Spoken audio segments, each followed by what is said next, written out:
Hi everyone, this is Mr. Falkowski. I apologize that I'm unable to be with you today. I just want to go over a couple of things. For today, you're either going to be working on your midterm study guide, which will be distributed out to you, or you're going to work on your Latin American flag project, which is due tomorrow. The midterm study guide is not due tomorrow. However, the Latin American flag project is, as well as you will have a quiz on the Haitian Revolution as well as the Latin American Revolution. You have notes on that, but by chance if you've lost them, you can obtain the notes by just clicking Haitian PowerPoint under today's date, as well as the Latin American PowerPoint. So just just a couple of things just to review for that quiz tomorrow. And this is all going through the notes that you already have. Just remember that the big thing with the Haitian Revolution is that you have a lot of inequality, right? You have the people at the top who are the Frenchmen, 40,000, and then you basically have the slaves, about 500,000. And remember, how they maintain control is through cruelty, that if one person was, out of line, even if it was just a minor infraction, you would really set an example. In some cases, you might even kill this particular slave. Again, the French slave owners knew that they were outnumbered 1 to 10, so they want to make sure that they maintain control. In addition, life as a slave, keep in mind that, the grueling work days, 12 hours, several die from suicide. The conditions are so bad, if you remember our discussion there. But really, I would pay attention to the major causes and triggers of the Haitian Revolution. Of course, the Enlightenment. Also look toward, previous revolutions, that being the American Revolution, and of course the French Revolution. You may even look to the Declaration of the Rights of Man, the document crafted by the French, saying that all men are created with liberty and they have natural rights. And here they are at the same time enslaving Haitians. A lot of hypocrisy going on here. Also, of course, slavery being a major cause of the revolution. Keep in mind that Toussaint is our major leader who's going to be the major leader. Of course, he's from the gens de couleur, the middle class that's well educated. And he almost gets to the point that he frees Haiti. He does, in fact, write the Constitution, but of course he will die in a French prison. And Dessalines will step in and help to defeat the French. And by 1804, Haiti will become independent. This is significant, of course, as you remember that it's the second independent country in the West, the first being the United States. So if you look at all these, different slave revolts, very, very few are ever successful.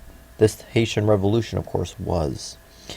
Also keep in mind that when Dessalines comes to power, he begins what we call ethnic cleansing, where he basically tries to wipe out the white population. First wave being men, second being women and children, all for the sake of ensuring Haiti being a safe and independent country, because all they've known have been the horrors perpetrated by the white Frenchmen.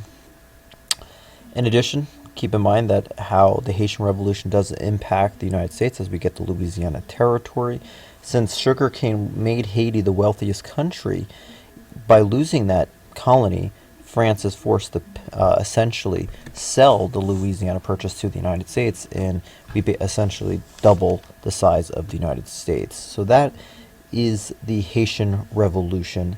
And then quickly with the Latin American revolutions, be familiar with when we're talking about Latin America. This extends down from Mexico down to Patagonia, the southern point of South America. Remember, that's because Spanish derives its language from Latin, hence Latin America. And of course, the general causes of the Latin American Revolution. Well, inequality, that's of course with anything. With most revolutions, the Creoles resent their second-class status, and when the Creoles, remember, eventually take over the Peninsulares, they really don't change much of the power structure, and they're the only ones who are benefiting from the revolution. So it's interesting how they still continue that cycle of inequality. Without a doubt, Enlightenment ideas, Creoles are going to be going overseas, such as Bolivar, reading the works of Voltaire and Montesquieu, and they're inspired by the French and American revolutions. But really, remember, the big spark is when Napoleon invades Spain and really shakes up the power structure there. So in a sense, this is the straw that breaks the camel's back, and this gives Latin American leaders such as San Martin, of Argentina in the southern part of South America, as well as Simón Bolívar, really the motivation to continue or actually start the revolution.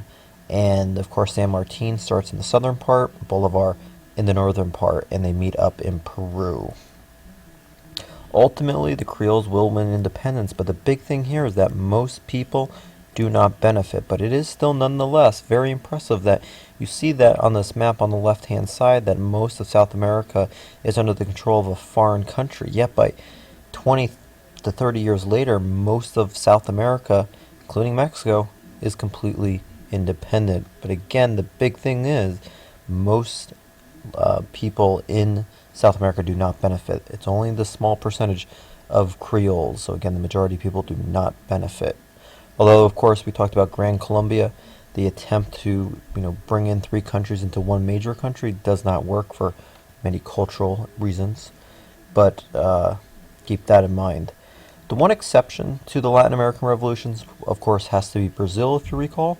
And this deals with when Napoleon not only invades Spain, but invades Portugal. And the Portugal family and king come to Brazil, and essentially they give independence. They give them a constitution, they give them freedom of press and religion, and it's bloodless. Nobody dies. So Brazil is really the rare exception. So with that said, I hope that you do study for your last quiz of the marking period tomorrow. Should you have any questions, feel free to email me at kfalkowski@vtsd.com. All right, thank you very much.